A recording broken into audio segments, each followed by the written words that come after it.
Good morning, dear students. Welcome once again in maths class.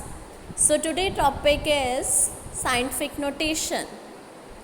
In this section we shall learn how to write a large number in a decimal form.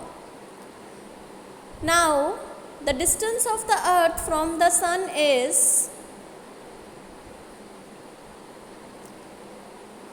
15 crore kilometer approximately.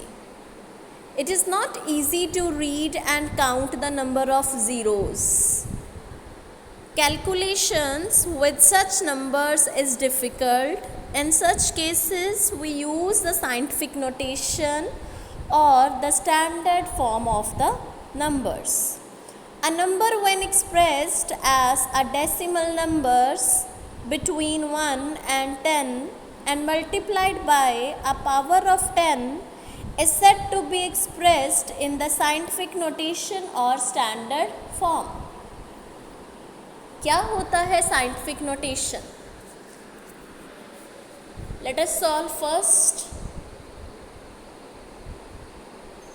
Example, first question.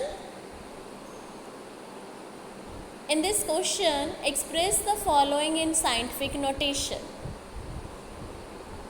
होती क्या है scientific notation? अब मेरे पास ये है 32,70,000, है ना? तो मैंने इसको छोटा करके लिखना है. ये तो वैसे पहले ही 32,70,000 छोटा सा है.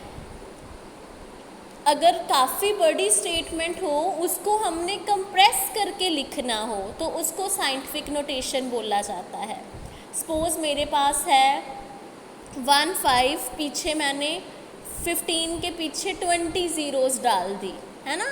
तो इसको कंप्रेस करके जब लिखना हो तो उसको साइंटिफिक नोटेशन बोला जाता है.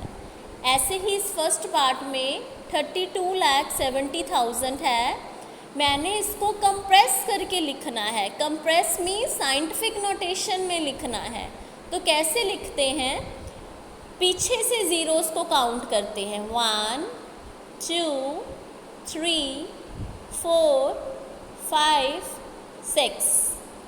कब तक डिजिट्स काउंट करने बेटा? हमने लास्ट से, पीछे से डिजिट्स काउंट करने हैं. और हमने कब तक काउंट करने हैं? जब तक हमारा फर्स्ट डिजिट नहीं आ जाता. फर्स्ट डिजिट मेरा क्या है? 3 है. तो मैंने अपने पीछे से डिजिट्स काउंट करने हैं जब तक मेरा फर्स्ट डिजिट नहीं आ जाता. तो फर्स्ट डिजिट के बाद कितने डिजिट्स हैं? 6 डिजिट्स. तो मैंने यहाँ पर क्या लिख दिया? 10⁻⁶ लिख दिया. और आगे मैंने कहाँ तक लिखना है? जहाँ तक मेरे मैथमेटिकल टर्म्स हैं. तो मेरी मैथमेटिकल टर्म्स कहाँ तक हैं बेटा? 7 तक है ना? तो मैं आगे लिख दूँगी 3.27 × 10⁻⁶. Let us take one more example. B part. मैंने आपको बोला साइंटिफिक नोटेशन ऐसी नोटेशन होती जिसमें कंप्रेस करके लिखा जाता है. तो यहाँ पर 21, ये मेरा मैथमेटिकल डिजिट्स है ना, तो यहाँ पर तो मैं लिख दूँगी 2.1, क्योंकि फर्स्ट डिजिट के बाद पॉइंट लगाना है हमने. और उसके बाद हमने पीछे से डिजिट्स काउंट कर लेने हैं. 1 2 3 4 5 6 7 8. तो क्या बन गया मेरा? 10⁻⁸. राइट बेटा? Now come to third. 98.8 × 10⁻⁵. जब भी इस पॉइंट को हमने इधर को लेकर जाना है, मीन्स 9 के बाद लिखना है. हमने यहाँ पर लिखना है ना 9.88 लिखना है, क्योंकि मैंने आपको बोला है scientific notation means first digit के बाद पॉइंट, उसको हम साइंटिफिक नोटेशन बोलते हैं. तो 9 पॉइंट, जब मैंने पॉइंट को मूव किया, इस पॉइंट को यहाँ से यहाँ तक लेकर आई, तो मैं इस पावर में 1 क्या कर दूँगी? प्लस कर दूँगी. तो मेरा क्या बन गया? 10⁻⁶ बन गया. राइट बेटा? Next D part. D part में देखो, आई थिंक ये स्टेप्स तो आपको क्लियर है ना। नीचे 06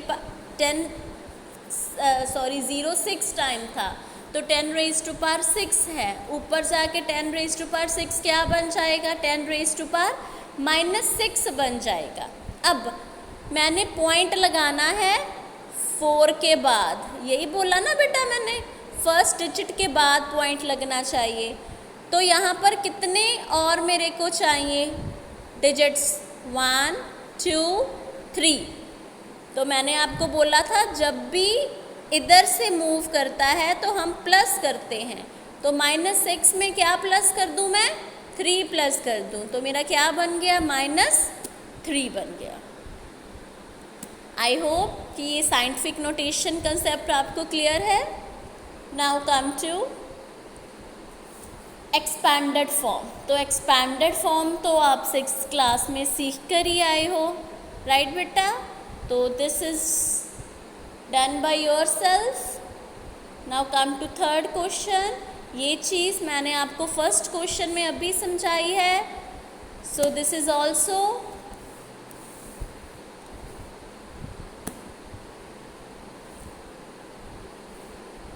done by yourself, right beta?